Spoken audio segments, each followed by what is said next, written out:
BCB পরিচালক নাজমুল ইসলামের বিস্ময়কর মন্তব্যের প্রতিবাদে আজ দুপুর ১টার মধ্যে তার পদত্যাগের আলটিমেটাম দিয়েছেন ক্রিকেটাররা। বিপিএলের ম্যাচের আগে তিনি পদত্যাগ না করলে সব ধরনের খেলা বয়কট করা হবে বলে জানিয়েছে ক্রিকেটারদের সংগঠন কোয়াব।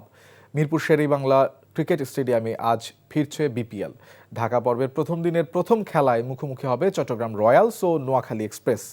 সন্ধ্যা ৬টায় দিনের দ্বিতীয় খেলায় সিলেট টাইটান্সের প্রতিপক্ষ টেবিল টপার রাজশাহী ওয়ারিয়র্স। ঢাকায় ১৫, ১৬ ও ১৭ জানুয়ারি লিগ পর্বের শেষ ৬ ম্যাচ অনুষ্ঠিত হবে শেরেবাংলায়। ১৯ জানুয়ারি শুরু হবে প্লে অফ, ফাইনাল হবে ২৩ জানুয়ারি। সিলেটে হয়েছে লিগ পর্বের ২৪টি ম্যাচ, এর মধ্যেই প্লে অফ নিশ্চিত করে ফেলেছে রাজশাহী ওয়ারিয়র্স, চট্টগ্রাম রয়্যালস এবং সিলেট টাইটান্স।